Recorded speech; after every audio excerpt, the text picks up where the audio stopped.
The Logos, John chapter 1 verses 1 to 3. In the beginning was the Word, and the Word was with God, and the Word was God. The same was in the beginning with God. All things were made by him, and without him was not anything made that was made.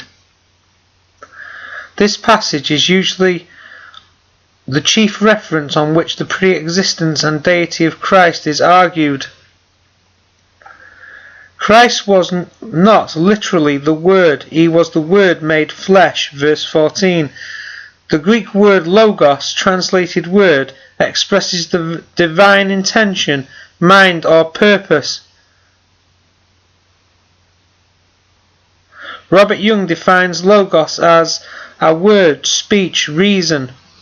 In the King James Bible, logos is translated by more than 20 different English words and is used for the utterances of men as well as those of God. John chapter 17 and verse 20, compare John chapter 5 and verse 38. In the beginning was the Word, all things were made by him.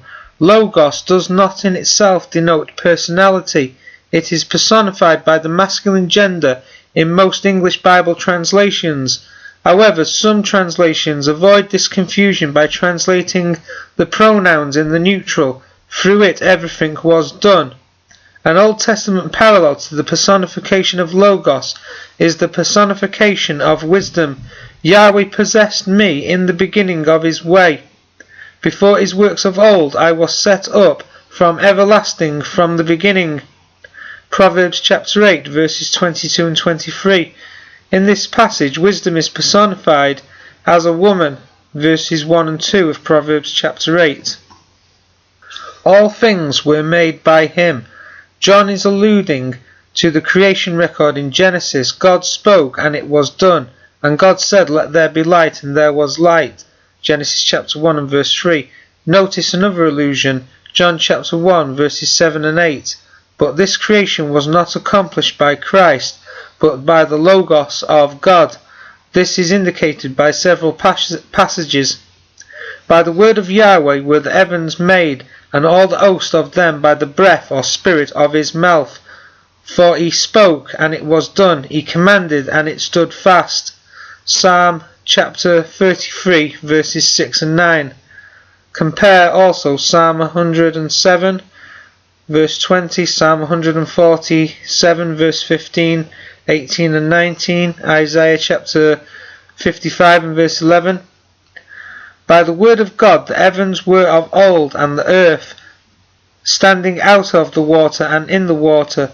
But the heavens and the earth, which are now by the same word, are kept in store, reserved unto fire, against the day of judgment and destruction of ungodly men.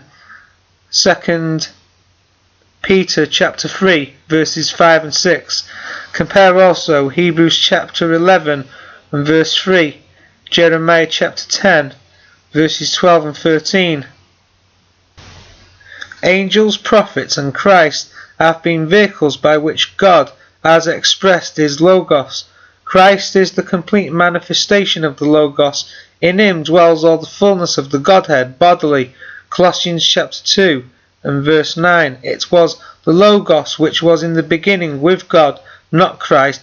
When the Word was made flesh at Jesus' baptism, then and only then Jesus became the Word and the Christ.